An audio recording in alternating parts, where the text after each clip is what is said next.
Hai korang, Assalamualaikum. So, video ni dia sebenarnya more kepada confession. Korang mesti waktu kecil korang pernah cakap kan macam Kalau aku dah besar nanti kan, tak sabar jadi besar.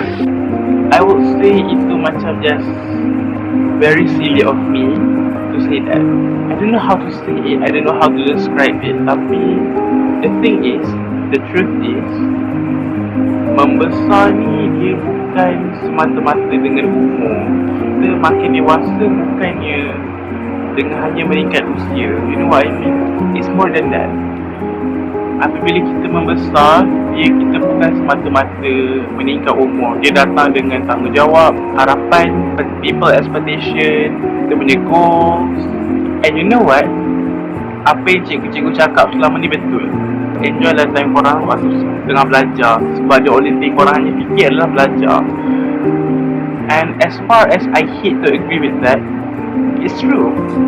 You know, after SPM, saya rasa macam, oh mungkin lah dia bestnya, dah buat apa-apa dah. Macam tu dia lah. Kan boleh enjoy, ada free time whatsoever. But is that it? And the thing is, the creepy part is, everything yang saya buat sekarang ni akan menentukan apa yang akan jadi pada diri saya dalam 40 tahun akan datang. Saya rasa dia macam sedikit seram because I don't know what to do. And the thing is, nobody has the answer. Tak ada siapa tahu apa yang patut saya buat. The only thing yang saya boleh buat adalah to try to do the next right thing. But again, macam mana saya nak tahu apa yang saya buat tu betul? Yes, saya ada impian, I know what I want to be in the future. Tapi itulah masalah dia. How? When? Will? Why? Saya takut. What if apa yang saya buat sekarang ni sebenarnya salah? Saya sekarang ni, saya tak tahu apa yang saya betul buat. I'm so confused. Is this normal? Adakah rasa lost normal? Perasaan lost tu satu. And then the thing is, saya pun tak nak tanya soalan apa untuk minta bantuan. Nampak? Is this normal? Sekarang ni saya rasa saya sedang try untuk discover myself. Sebab saya sekarang ni macam tengah terbelah-belah. I don't know mana saya nak pursue. Adakah saya nak pursue CV?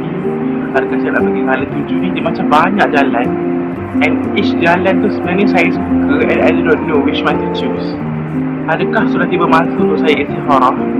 Sebab sekarang ni saya rasa kosong. Saya rasa macam some people, diorang macam memang dah rasakan that passion, you know kan, kobar kan, api semangat tu nak sambung ke mana hal tuju mereka.